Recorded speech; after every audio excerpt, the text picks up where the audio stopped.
Adam here. On this week's episode, there's a new Dragon Ball Budokai Tenkaichi game coming, our first impressions of Wolong Fallen Dynasty, along with Good Game, Bad Game of the Week. We introduce a new segment called Side Quests, where we ask you guys questions about video games. This week, Worst Personal Gamer Rage Moment. And we finish out the show with a discussion on lessons learned from video games. Hit that power button. It's time to PixelHate.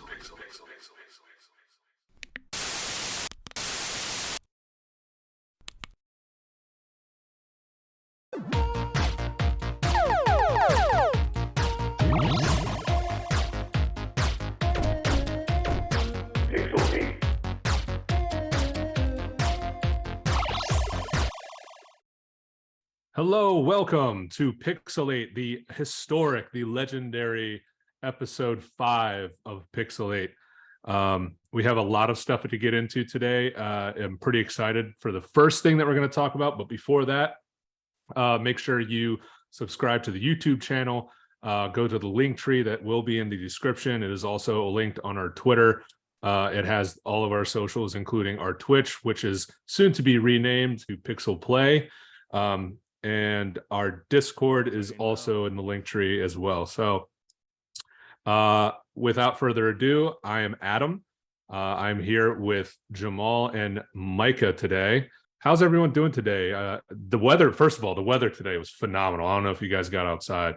First nice day. I don't live in the same state as you, so that doesn't apply to me. I got outside to go to work and not enjoy the weather really. So okay, well, the weather was good over here too. It's beautiful. Nice. I'd also like to announce that I shaved my beard. I am now rocking a porn stash. So this is a porn version of PixelHate. No peen, no tits, but just the mustache. Getting ready for that robot sex scene in Atomic Heart. I was gonna say, you literally look like the robots from Atomic Heart, the Hitler bots. I definitely look like an Atomic Heart villain. But I'll take it. It's fine. So first order of business, this is something that came out today. Saw it on Twitter within the past hour. People are freaking the fuck out, and reasonably so. There's going to be a new Dragon Ball Budokai Tenkaichi game. Let's go! Oh my gosh, I'm so... When was the last? When was Tenkaichi 3 or the remaster? Got to be like 2012 or something. The last one was Ultimate Tenkaichi, which was god awful. It was basically what's the thing called in Kingdom Hearts 2? Like input commands or something like that, action commands. Oh yeah. Like those things. That's basically what that game was. Oh, that's awful. And I've been waiting for an actual Tenkaichi game. They kept making Xenoverse, which I heard is a good game, but I want an actual Budokai Tenkaichi game. Yeah, the Xenoverse games are really, really good. And they honestly kind of helped me get more into Dragon Ball than I already was when I played the first game. But they're not like Tenkaichi where there's like a lot of the combat isn't as in-depth and it isn't like as cinematic as those games. It's more about the roster and just like the amount of things you can do, like the fact that you can make your own Dragon Ball character and then give them whatever you want and have them like train under people. But Tenkaichi is more like, honestly, kind of like Dragon Ball Fighter Z, where like it's more about the actual combat and the gameplay there. Mm-hmm. Now, would you say Kakarot is similar to Budokai Tenkaichi or Xenoverse? No, so Kakarot is more like, if you guys remember it's old game. I think it's called The Legacy of Goku. They were like Game Boy games. But Kakarot's more like that, where it's like an RPG open world Dragon Ball game, but the combat is very Xenoverse-esque. So it's like it's just button mashing mixed with dodging, and then sometimes you can like call in Krillin to do a solar flare or like Tien to do like tri-beam. But this news, we need it, man. After that flop that was the Dragon Ball The Breakers, which is like the Dead by Daylight Dragon Ball game. We had specifically you had high hopes for that game. You really did. Well, it's not bad, is it? It's just that it's there's nothing spectacular about it or worth it's $20 for. Mechanically, it's not a bad video game. It's just like really it's really boring, which I've always kind of had that kind of reservation about those types of games. And I know people, the community's huge and people love watching videos of it on like Dead by Daylight on TikTok and stuff like that.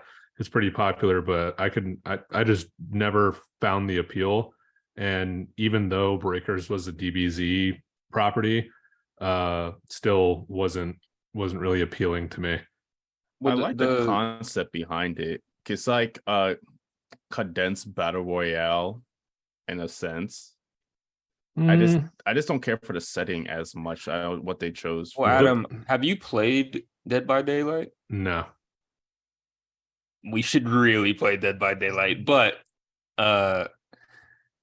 it's a lot better than you think. I know Dead by Daylight's good, and that's why I was excited for the Breakers, because the concept of a horror Dragon Ball game is really good. Like, imagine just being a human when Cell's invading. It's a very scary thought, and they didn't nail it for the right reasons. They focused too much on like, oh, we're gonna just summon people to fight the bad guy. It's like, no, you need to drive the horror aspect of it rather than how to stop them. But I understand that's also Dragon Ball, so they just didn't. They had an idea, and I don't think they really fleshed it out the way they wanted to. Yeah, the thought behind it isn't terrible at all. I just playing as like a regular human in the Dragon Ball universe is so unappealing to me. At least the way that they presented it. If they genuinely made it terrifying, which I don't think it is, like, yeah, if you're getting chased by Majin Buu or whatever, it's like, oh my god. But how many times can you repeat that playing as a normal human that isn't Hercule? It's also a loot, like it's like a loot box game. Like you summon characters to get them, and it's like that's not really what I wanted from that. Right. And I'll say this: if it ever goes free to play, I'm playing it. But it's $20, so it's just like I'm never gonna drop 20 on that. And also, it's such a filler game by the people that made the Xenoverse games. It's literally Xenoverse assets and also like maps and whatever just made it might as well be like an expansion in its own way. Right. But nonetheless, it's clearly filler for Xenoverse 3. Nonetheless, is there a trailer for it? For what? The new Tenkaichi? Yeah.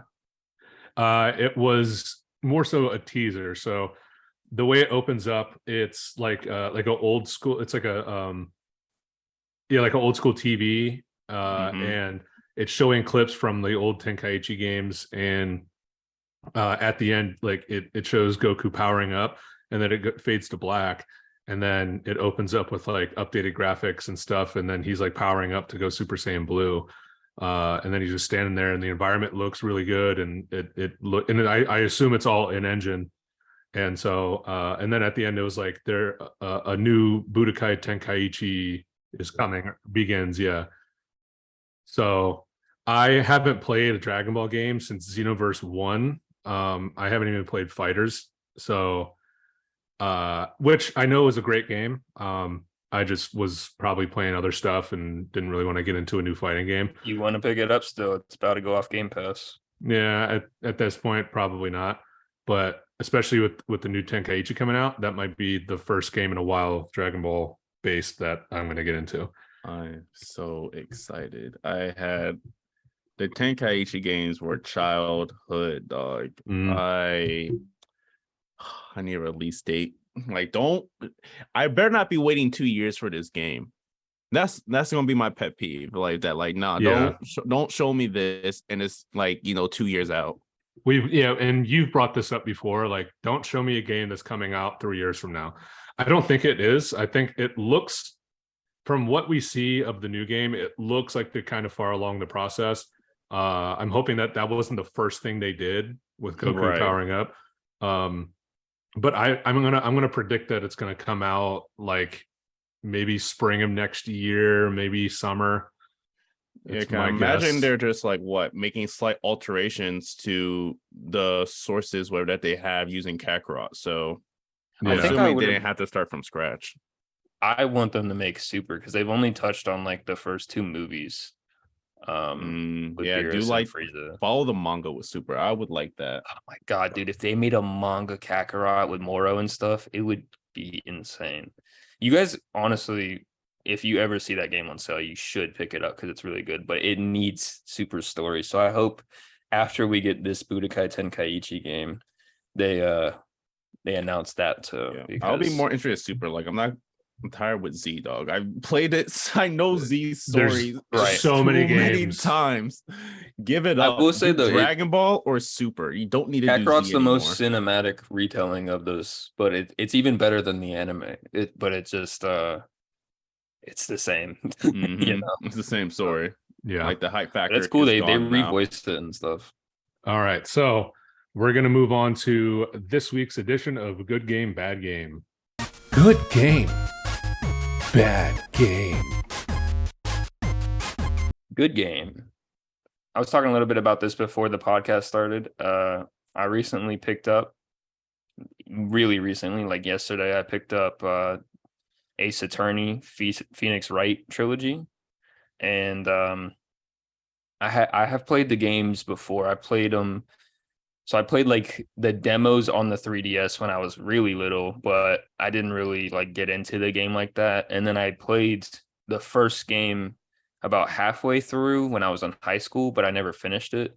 So yesterday I picked it up again, and I was hesitant because it's $30 for all 3 games. But I was like, I fuck with detective games. I like LA Noire. I like The Wolf Among Us. I like the Arkham series when they do have that, but I also like the Telltale Arkham games. So Phoenix Wright is, if you don't know, is basically a attorney based visual novel, I can say.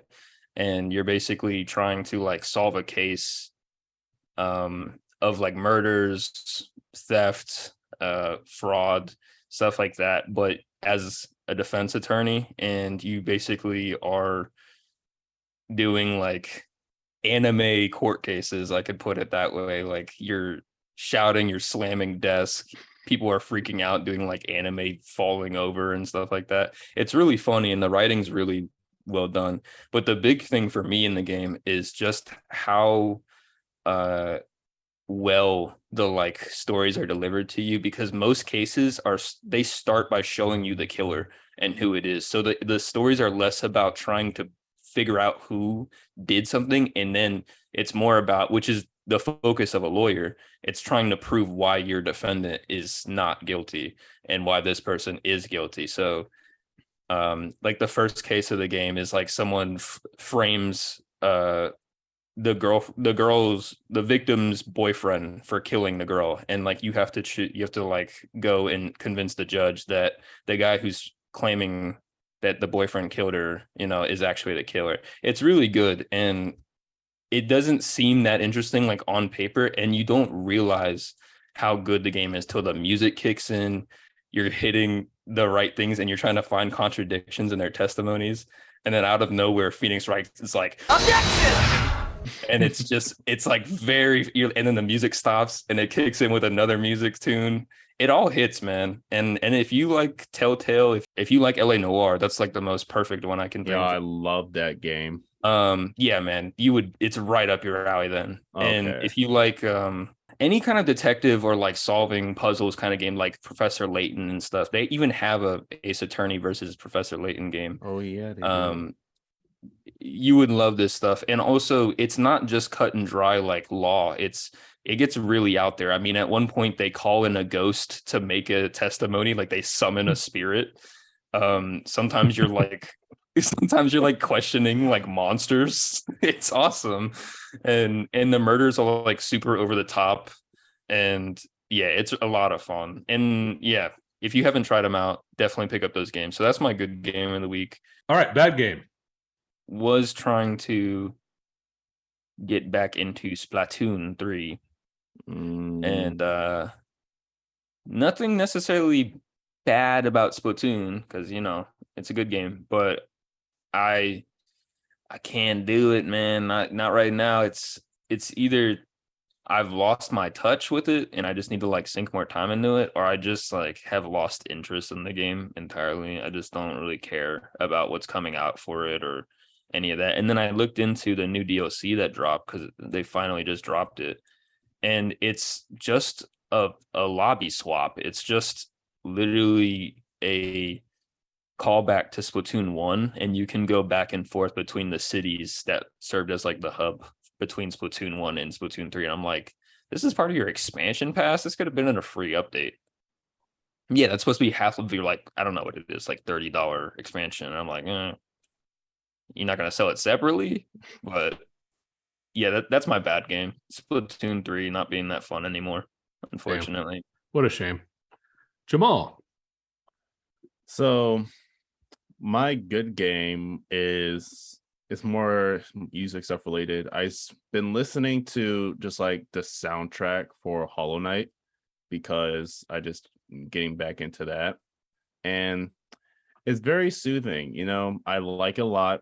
And I like the kind of like the mysteries, kind of like ambiance in a type of way when you're just like exploring around. You don't really feel like a lot's going on, but the game is still alive. Similar to Breath of the Wild, where you know you have like your nice tones, it gets intense when it needs to, but other than that, just very quiet because you're just exploring the area around, and I find it relaxing, something I like to listen to. So it's not much there. That's my good game. My bad game is the Pokemon Company. Everything that they had with their Pokemon Presents for Pokemon Day, because one, you didn't release any Pokemon games on the Game Boy Advance. Nintendo has all these Pokemon games released on the Game Boy Advance. Pokemon Company didn't show anything coming out for that, so that blew me. Two, they're making some like Pokemon sleep device or something, and I'm like, why are you doing this? Like, this is so whack. It's supposed to be able to track your sleep, and then like it just shows like it will collect your data, whatever, and it'll show like Pokemon with like similar sleep patterns. Like, yo, this is so dumb. And it's supposed to like be working with Pokemon Go in some other type of way. I'm like, this is, and I think it's like $40 or something. Pokemon is tracking you. I'm like, recording all your movements, so selling your dumb. information to the higher ups. And then the DLC, I get right now. I mean, they announced it, but they don't really show anything. So this looks kind of whack. I mean, I guess coming soon. Pokemon data mining. I'm like, yo, plug a Pokemon into your head. I need something more like they're doing a lot, but doing nothing at the same time. My name's Professor Oak. Welcome to the world of Pokemon. What's your social security number? Have you ever wanted a Pikachu inside of your brain? Oh yeah, and that Pokemon device, like each one comes with like Pikachu inside, and then it could be used as an alarm clock or something. I'm like, yeah, I would break that shit respectfully. I'm like, bruh, Pokemon Company blows me. And every year it just reminds me why I don't want to get anything Pokemon related ever again. Because it's just so boring. Like, I like the idea. The idea of Pokemon is great because you can get lost in that world easily once you start. But then once that nostalgia goes away, it just like, what did I just do? It's like you feel guilty after playing it. It's like dirty. It's like finding a weird porn video. Exactly. You're like, oh, that's what I finished. Literally though. Let me clear all the browsers. I do have some post nut clarity when I look at Violet. I'm not gonna lie. Pokemon Violet, I play that game now and I'm like, this is so shit, bro. I don't even go That's a back perfect to description. It's just the wrong porn you watched and you're like, what did I just? A common case of poke nut clarity. Ew. So my good game of the week I'm just gonna go with Wulong, the Fallen Dynasty. So I haven't played like a Souls-like since Elden Ring, and that was technically my first one that I actually got into, and yada yada. We talked about Elden Ring so many times since it came out, and so Wulong I had no interest in it, like coming up to the draft for the fantasy and even up until like its release. But then Micah was telling me that, it's multiplayer and it's on Game Pass, and I was like, all right, well, fine. It deals with like Chinese mythology and stuff like that. And then I learned that it was made by the developers of Dynasty Warriors and the Neo games, which I never played the Neo games, but they were kind of like their first delve into the Souls-like genre, I guess. And the more I look into it, like this game is basically Neo 3, which is fine. I think those games were pretty solid. 1 and 2. There's a lot of hype around Neo 2 from what I remember. And so playing it, it takes any type of Souls-like game, it takes a little bit to kind of adjust to the controls, especially after playing one from Software. And I wanted to remap the controls to more accurately depict that type of game, but I was like, fuck it, let me just, it's going to complicate everything else, and I'm just going to go back to you switched back. Yeah, I switched back. So but the game itself, like, I think it looks really good. It looks phenomenal, especially for the type of game that it is. I wouldn't say that the art design is as good as an Elden Ring, any type of FromSoft, but it's not Sekiro. It's not Sekiro. Like that's I was the watching only one that's comparable. Like I caught the stream a little bit. What was it, last night? And like I think you guys were like in this mountain patch or something. You guys were crossing a bridge.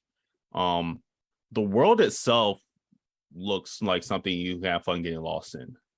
Yeah, they're definitely the art style itself, but like the design of the world and everything, it looks great.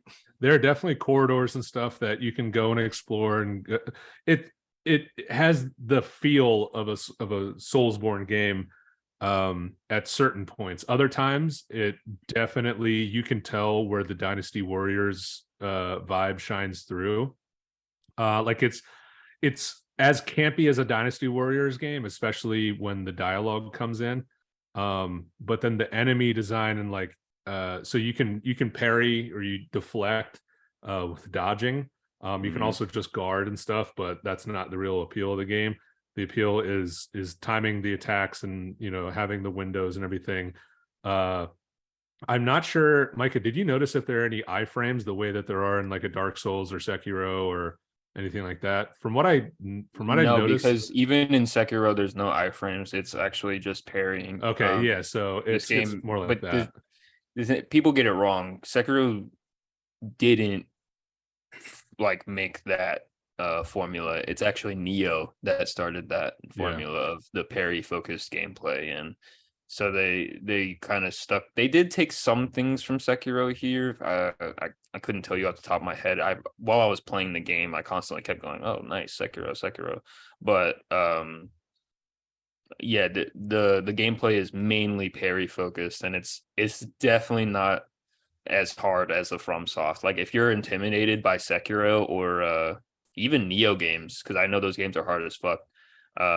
This game is actually pretty easy in comparison. I would not even consider this on FromSoft level at any point.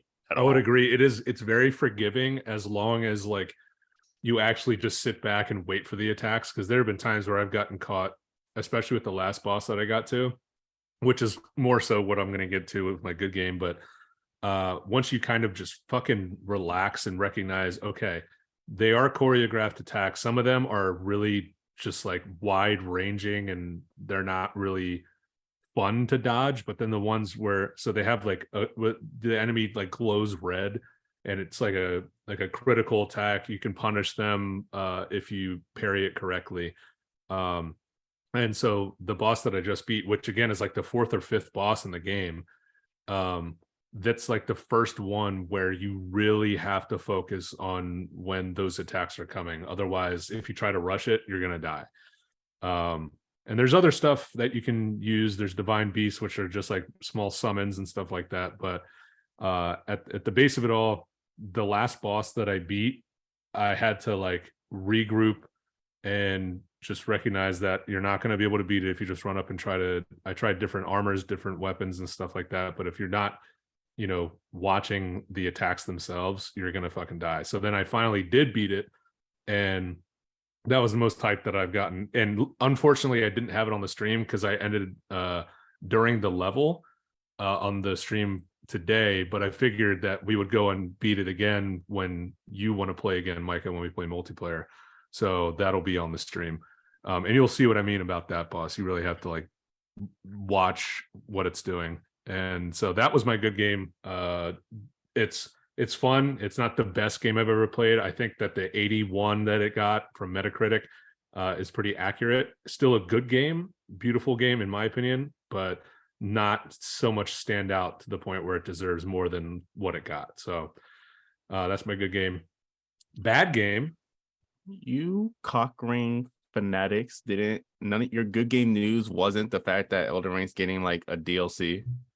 Well, I was not out yet. Yeah, it's not out yet. Talk about it. I was gonna wait to like bring it up when we do our PSN, our next PSN segment. Not gonna lie, don't want to know anything. I just want to jump into it. I don't want to hear shit. But yes, so if you aren't aware, there is a DLC coming for Elden Ring. So thanks, Jamal. Oh, you're welcome. Spoiler. So my bad game is also while I was playing Wulong earlier today, I got frustrated with that same boss and I broke an arm of my chair. So what the?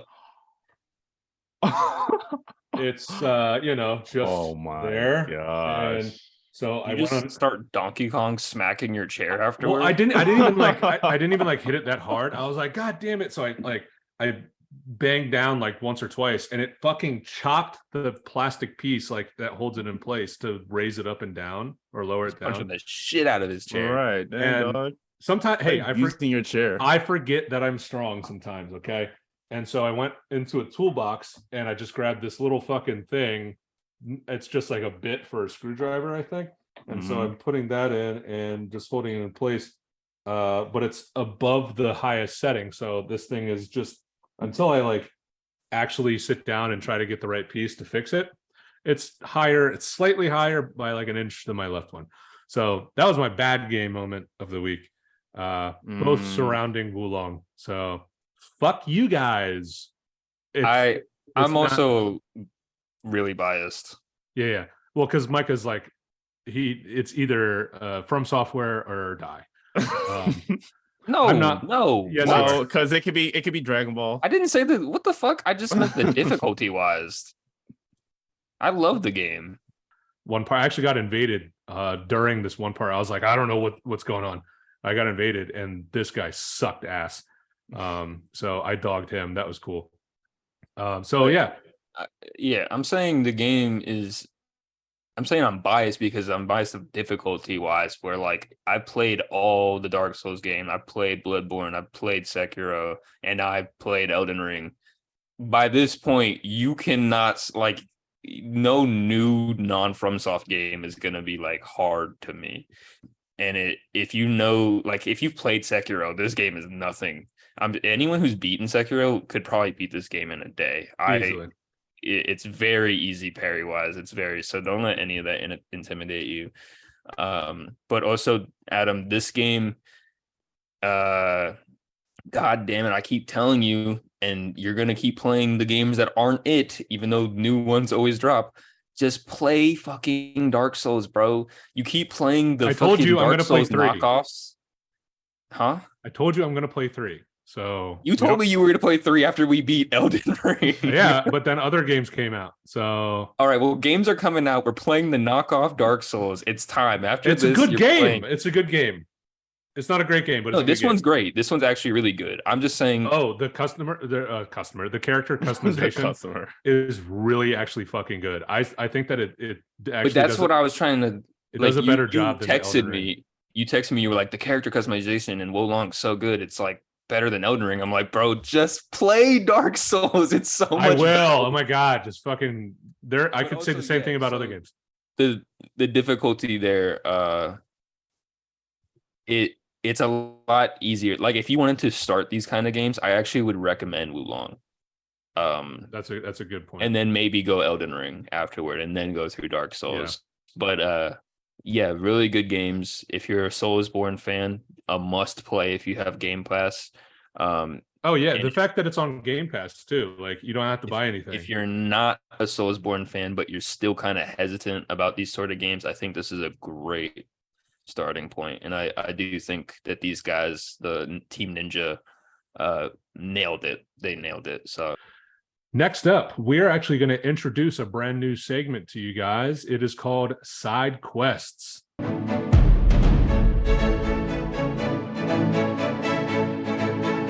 What we're doing for this new segment is any week that we want to include it on the show, we're going to actually put up some questions on our Instagram stories. We're also going to go and put it on our Twitter.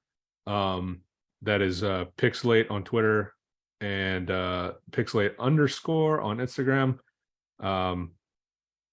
Again, Linktree for the links. So we're going to have some polls on Twitter. We're going to have some questions on the stories and whatnot. And so this week we had, what's your worst gamer rage slash rage quit moment ever? So the first response is I was up 49-3 in my Madden Ultimate Team Season Championship and my QB fumbled. So when I read that, I thought that there was more to it, but it just ends with my QB fumbled. So by your QB fumbling, does that mean that you didn't get the 50 Ps, or like they scored and almost came back even though you were up by 46 points? I'm not entirely sure, but that's still frustrating if you're up by that point, by that much, and you're like, okay, this is easy, no problem here, and your QB fumbles, and then all hell breaks loose. That's a little frustrating. Jamal, I know this doesn't apply to you at all. No. Micah, when was the last time you even played a Madden game? Okay, so not that long ago, but Madden's always periodic in my life. Yeah. The only time I'd ever play it like now is if like one of my players wants to play, if we have the Xbox hooked up at the school, like during lunch or whatever the case is. But I don't think I'm ever going to go out of my way to purchase another Madden game. But if I was up 49-3 and then some dumb shit happened, I would also be pretty pissed. Next up, this is actually a friend of the show. Not going to give names, but we know him very well. He said, all the times we used to play Gears 5 and we're in bad matches. So you said, you know who I'm talking to if you're listening to the show, watching the show. You're saying that as if that was a long time ago. We played Gears 5 like last week, and pretty much every match there was bad. And I'm surprised my chair wasn't broken before then. Dude, if we want to talk gamer rage, I think I've probably broken a controller playing Gears at some point. I don't know about Gears 5, but there have been Gears of War and Elden Ring are like the two hardest and worst games you've had to play with me. Oh my God. I think my last headset that I had for Xbox during quarantine, I think that's the one I broke playing Gears. It was either Gears or Rocket League. You just Hulk out on your console when shit goes bad. Not all the time. I'm very reserved now, but I used to be awful. Literally during the PS2 era, I think I was playing. Actually, well, it was a PS1 game. I think I was playing Final Fantasy Tactics, and I accidentally. So I'm like getting ready. I'm like trying to save and stuff, and I have my finger over the power button, like, because I was like, I need to hurry this up. I don't know what I was doing, but I needed to like leave or something. And as it's saving, I accidentally pressed the power button, right? And you know how old games work. There was no quick resume. Right. If you turn the system off while it's saving, it like corrupts the file, deletes the file, yada yada. So right. I'm like, oh my God, what did I just do? So I turned the PlayStation back on, tried to load the file, completely gone. And I was like probably within like a couple fights from the end of the game. Oh dude. What I did is I saw that, I took a deep breath, put the controller down on the floor, and I karate chopped it in half. And so I took the remnants I took the corpse of this controller, this PlayStation 2 controller, and instead of just throwing it in the trash, I was afraid that my brother was going to discover it. So I put it in the closet behind a bunch of clothes and storage items and stuff like that. and I said out of sight, out of mind. So that was one of my most memorable Gamer Rage moments. Speaking of Final Fantasy Tactics, the people got to know. No. You're so fake. Why? Because you haven't beat it yet. You're talking about Tactics Ogre? Yes, I am. Well, eventually I'm going to get. That's one of the games that I have to get around to. It's same with Stray. Same with Dark Souls 3, apparently. He's never playing any of these games. You sound like Chris. I run a busy life, okay? All right, so the next response this is Wope's response to the question. So Wope is not on the show, but he had the time to give us a response so that we could talk about it. His is pre-patch Leroy on Tekken 7 caused me to quit games on site. Wasn't dealing with that. I think I know who Leroy is. I actually have never played Tekken 7, surprisingly. But I think I know how broken pre-patch Leroy was. And knowing Wope. So first of all, Wope's good at Tekken, and he might deny this. And I think we've also talked about it on the show at one point, the old show. Wope is good at Tekken because of me. That's a crazy claim. Well, it's not false. A lot of people are actually like Xavier. He's not good. Sorry, X, but he's better because of me. Micah, even you probably got a little bit better because you were tired of losing to me on Tekken. I literally bought the game because I was like, fuck this shit. But you know what's funny is that it all goes back to my brother Kevin, your uncle. He would beat me all the time on Tekken 3. And over time, I was like, I'm not ever going to lose to him in a fighting game ever again. So thanks, Kevin. Shout out the United States Army. So Wope's not one to like freak out, I guess. He's the one that would literally just not even rage quit, but just calm quit. He would just turn the Xbox off and walk away. So I can picture him doing that for sure. I also have another response from one of my buddies. He said, playing Destiny for 12 hours and getting the same piece of shit armor 4 times that I didn't need. I never played Destiny. I've been there. Yeah, no, that sounds like it. That sounds like a Destiny type thing. But I never got like, I don't know. I feel like Destiny is such like a background game. It's not like I'm gonna get mad because like I just do the weekly and then I get off. I imagine it probably when Destiny like first came out, when it was like hype. When you get to that point of the grind, just quit, bro. Yeah, just stop playing Destiny. Mm-hmm. That's what I would do, because that's what I do with every game. And so our last response is when I broke my controller over a Revenant in Elden Ring. I can relate to that. I didn't break a controller, but I can relate to that one. Yeah, I was gonna bring up a Souls situation, but I feel like with Souls, I never got so much as like rage because I was expecting that out of that game. So like I always just discipline myself. Nameless King is known as like one of the hardest fights in those games, and that probably took me like 50 tries straight. That was Dark Souls 3, right?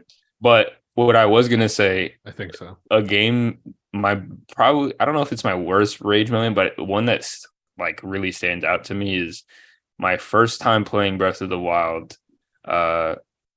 I think like maybe a month after playing, I finally got the expansions, and the first expansion is like just an expansion to upgrade your Master Sword. Yeah. And dude, it's like 60 to 90 levels of just no health, no armor, just fighting with your bare hands just enemy after enemies. No, the last ones, cause I know there's like 3 different ones to do to like make upgrades. Yeah, but the thing is, I hate it. It goes like so you have to go from like 1 to 20 levels, then like 20 to 50, and then like 50 to something. And it's those last, or else you go right back to the beginning, and it's those last like 20 or so levels or 30 or so levels that are just absolutely literally makes you master the mechanics of the game. And I think by the time I had already spent like maybe 20 hours on this expansion just on that alone, the last time I died, I was like, dude, I fucking hate this game. y'all know I love that game. So me saying that, I meant that shit so much. And then I finally beat it on the next try, and overcame that moment. But I tried those trials myself, and I think I got to like 12 or something, and I was like, well, when you finally beat it, bro, here's the thing. I took that challenge because of the Souls games. I was like, if I can beat that shit, I can beat anything. In Master Mode, you have to choose, at least when you're starting out, you got to pick your fights, at least early on.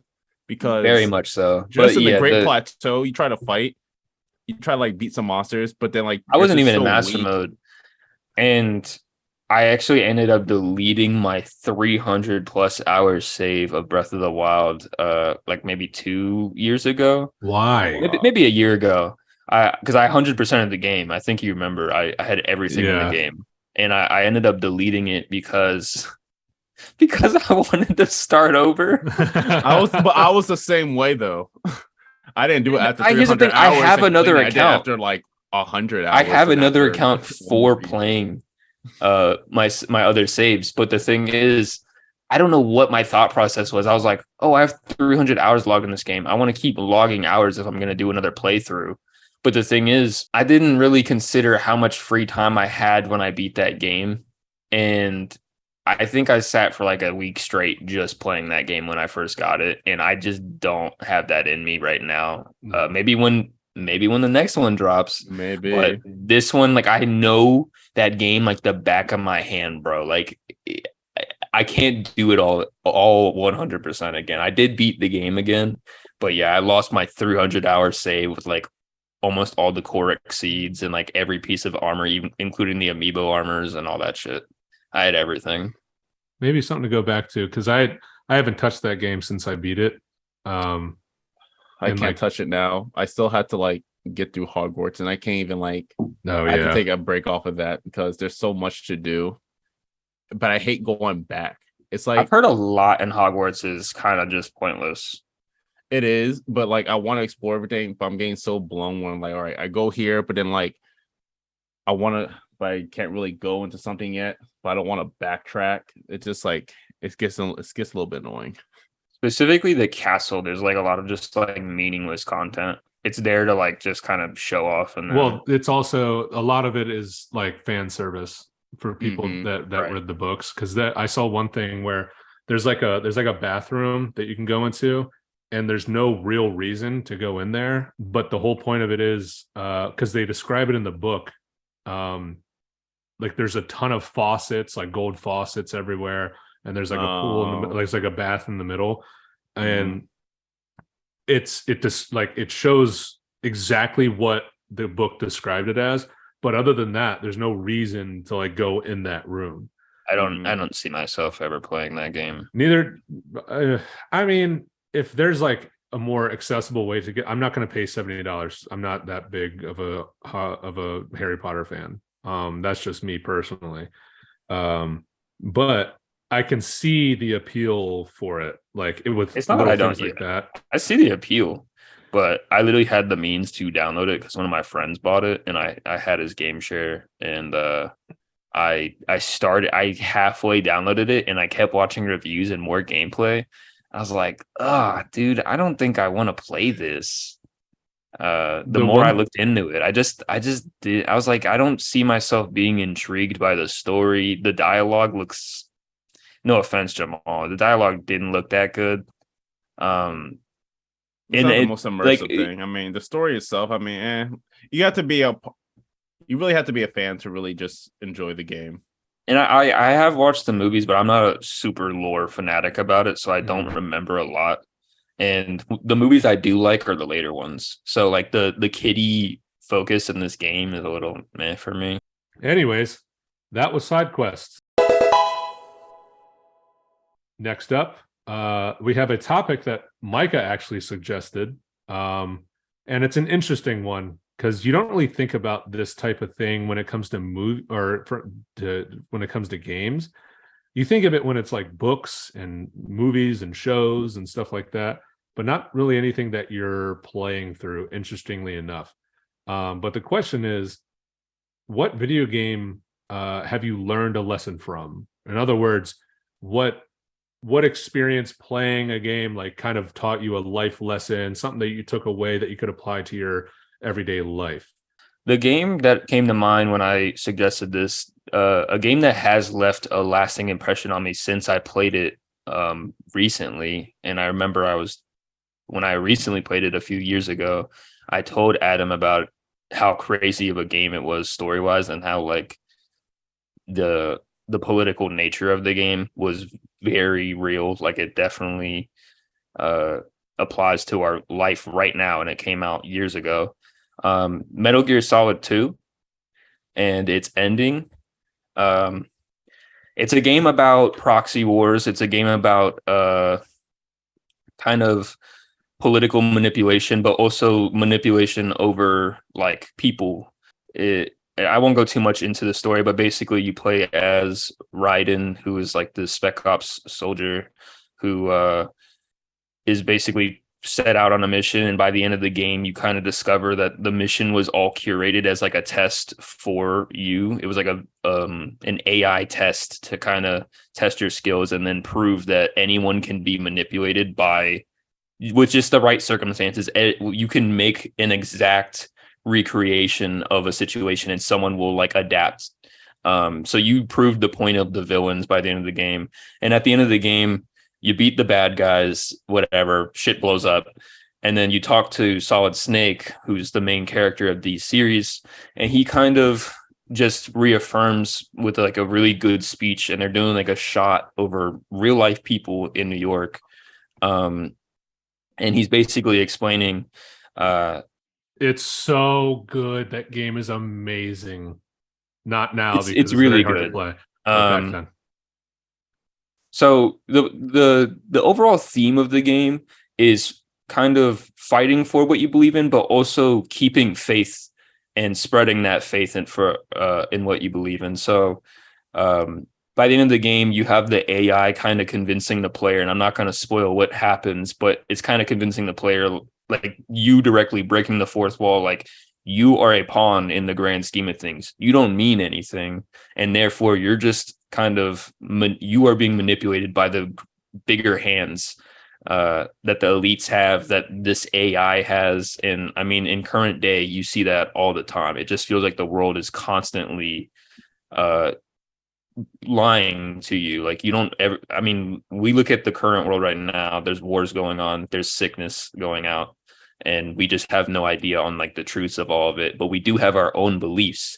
And so what Solid Snake kind of goes about saying is, he says you have to find something that you believe in and that you can stand for, and you should spread that on to future generations through art, through video games, through media, through YouTube videos, those kind of things, that we have a voice, that we have a way to kind of express ourselves. That's what our kids are going to look at, and that's what future generations are going to apply to themselves.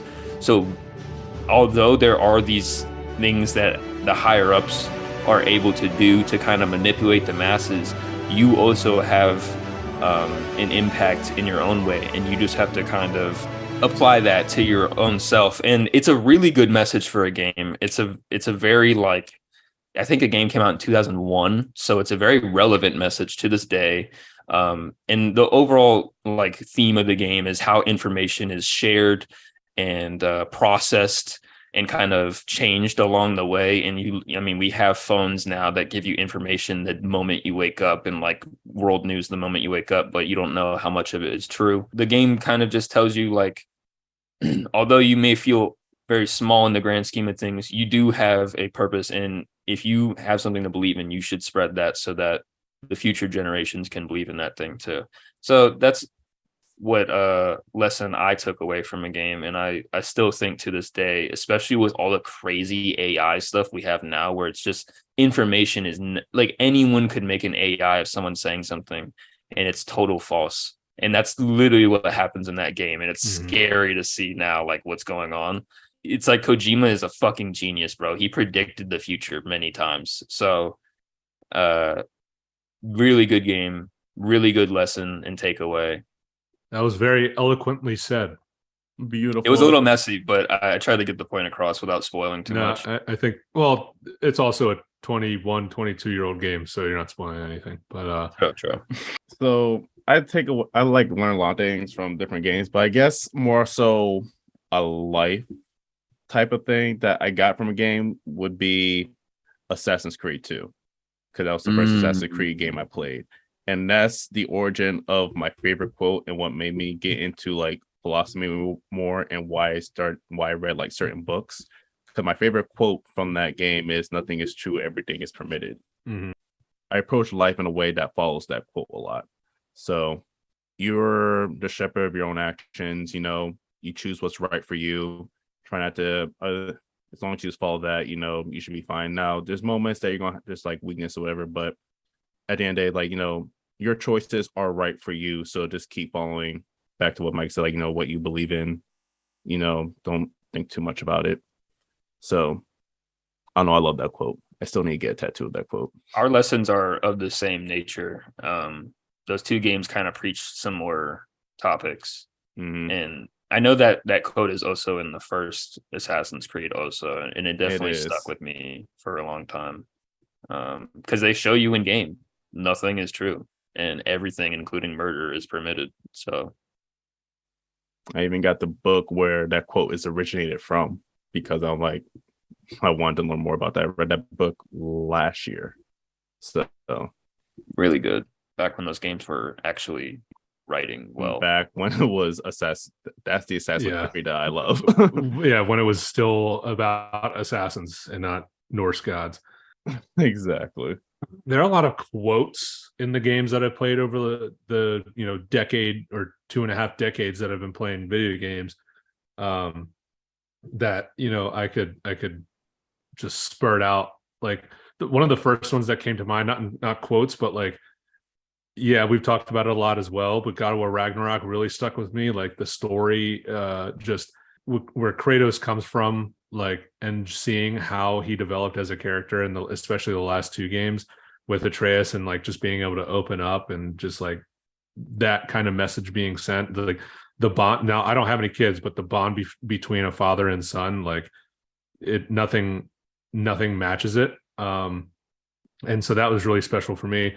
The Halo games, Gears of War games, Final Fantasy even, but one of the ones that really stuck out to me was in like the original BioShock. The thing that Andrew Ryan really stuck to in creating Rapture was, "There are no gods or kings, only man." And so the thing that sticks with me about that is that there's such a fine line between like having confidence and just like putting yourself out there, but then also having hubris and just letting that overtake your entire life, and just becoming basically like becoming a villain. Like, the classic quote, "Live long enough to be a hero or die the villain," or something like that. Live long enough to see yourself become the villain, yeah, or die a hero, right. And I think in that story, and that story alone is just fantastic, with Atlas, and I can't remember the alias that he went under, saying, "Would you kindly," and stuff like that. But anyways, so Andrew Ryan, like, he created this whole world because of all the shit that was going on above water. Man is the mightiest being, and I guess it came to fruition. But then that's where the hubris came in, and then there became the splicers and big daddies and yada yada yada. Fantastic game. But that was one thing that, like, when you walk into that one like auditorium area and you see the banner and it says, "No gods or kings, only man," I'm like, holy shit. And that game came out 2007, and it still holds true today. Just people becoming so filled with pride. And of course, Andrew Ryan had turned on him, but he wasn't really like the villain in that game. Like, he was kind of just, things just took a mind of their own, right? And so, yeah, I guess the lesson from that game that I took is that sharp double-edged blade, like, it's either, you stick out and you stick to your guns, but then on the other side, if you let your pride take hold, then the world around you will collapse. So, and the game reflects that, actually, exactly. in the way you play.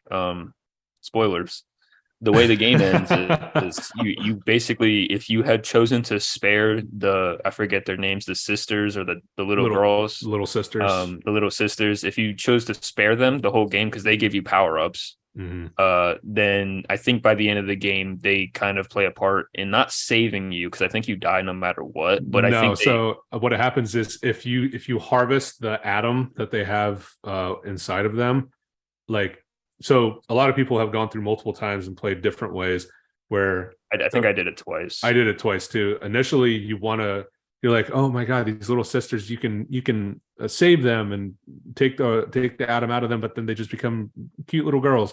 And if you do that with all of them, then at the end, once you beat Atlas, you go above water in a submarine and they like help save your life and stuff like that. Oh, dude, the ending is so good. You just reminded me, because if you choose the bad ending, right, then you die because like you harvest all the atom, and then all the splicers and shit go up to the surface and they basically go fuck up the world, which is I always felt like that was such a thin line to cross. I just didn't do any. So like the first time I went through and I harvested some because I was like, oh, I need the atom, but then you go through and you do all harvest and then all save and blah blah blah. And so the game does a great job of reflecting. It's such a fucking good game. And then the second game you play as a big daddy, and it's so badass. Oh, but then you fight the big sisters. Oh man. So I can't remember. Is Elizabeth a little sister? I can't remember. She was, yes, from the third game, from Infinite. Yeah, she was a little sister. I guess canonically, the character from the first game saves all the little sisters. So then she grew up and was given to what's his face, the villain from Infinite. And so then remember, time travel becomes a thing, and then the character from the first game like saved someone, and then but you end up in the third game, you end up being the villain just in a different timeline, and it was kind of convoluted, but the DLC, it was very like, I don't want to say gimmicky. I can't think of another word, but they did try to throw a lot of shit at the wall with that one. It was sort of cliche, but it was also like it went a different route than the normal cliche. Like it's like the inception of video games. You've been the villain the entire time, but it's like, but you have a choice to either kill yourself or and like go the same route, or you have all the Elizabeths, who are basically little sisters, drown you, so that none of this even happens. And so anyways, that's the lesson that I took from the first BioShock. We had another topic to go over, but I think we can save that for later. And Micah, you know what I'm talking about, but if not, just go in the itinerary. We're not going to get to the last one. That's all good. Are there any closing remarks that you guys had to add? Hopefully this E3 time period shapes up to be a good one, even if we don't have the big three at E3. Hopefully, they do something around that time period, so we still get that feel, that sense of, oh, this is the gaming time of the year. Like, I need to hear news. I want to hear news for my fantasy game, for Adam's fantasy games, because we still don't really have release dates for those. Right. Mainly, it's just Wope and Micah leading the fantasy charge with Chris, just creeping behind for his games to release. So I need some news. I need something to like really get this going on now. Right. I guess I'll close with I am very excited about this year. So far, honestly, we've had really good receipts for games this year. I feel like this is like the first. This is the real next 2015, year bro. of like this year is the next 2015, where it was like Witcher 3, Metal Gear Solid 5. Like this is the next. Games. This is the next gen year now. Like this is really the first year of like actual next gen, right? And I want to say, I don't take back everything, but I will take back my statement about Game Pass not having enough games. At least new releases. I do think Atomic Heart and Wulong and Hi-Fi Rush back to back in a month. You guys are nailing it, bro. But I will say this: they're not exclusives. You're not incentivizing me to keep my Xbox. Hi-Fi Rush is an exclusive. I mean, what? Can't you just get it like on Xbox if you have a PC though? You gotta do more, bro. I need a reason to not get a PS5. That's all I'm saying. That's true. No, and I think that's the appeal of Game Pass partially. We're not gonna like really get into it, but like at the same time, like if you have the option to play it on PlayStation if you buy it, or you can play it on Xbox where it's free, even though you're paying for the service. It's a much more reduced price. So the argument is for me and why I made that video is why the fuck did I buy Xbox when I have a PC? You know what I'm saying? Like I could just play it on there, and it's like, damn, y'all scam me with that Halo Infinite box, bro. Come on, bro. Yeah. Anyways, that's a good point. But actually, I do think Game Pass is nailing it right now. If you haven't checked out Atomic Heart and Wo Long, do that. Do yourself a favor and check those games out. Also, love you guys. Thank you for checking out the show. Me and Adam have been talking about the sport like all the time. So it's awesome. It's awesome, man. I love the new show. I'm really glad we switched to this format, and I'm having a lot of fun. Yeah, me too. Micah, go ahead and plug your stuff, and then we'll close out. If you guys want to check me out, I have a link tree on both TikTok and YouTube. You can find me at MikeyOQ, pretty much everything. Twitter, MikeyOQ, YouTube, MikeyOQ, Twitch, all the same. I have videos about gaming commentary. I have some gameplay videos, but I also have some highlights of our talks here. So if you're looking for just shorter clips of the show, you can find those there. We also have a TikTok at PixelHate. So if you want to find some quick 1-minute clips to catch up on the show, you can find that stuff there.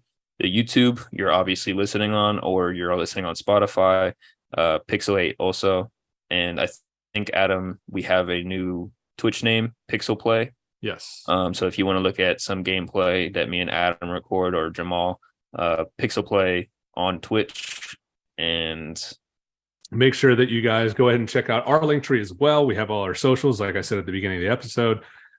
This has been PixelHate. We are PixelHate, where the H is silent, but the hate is goddamn real.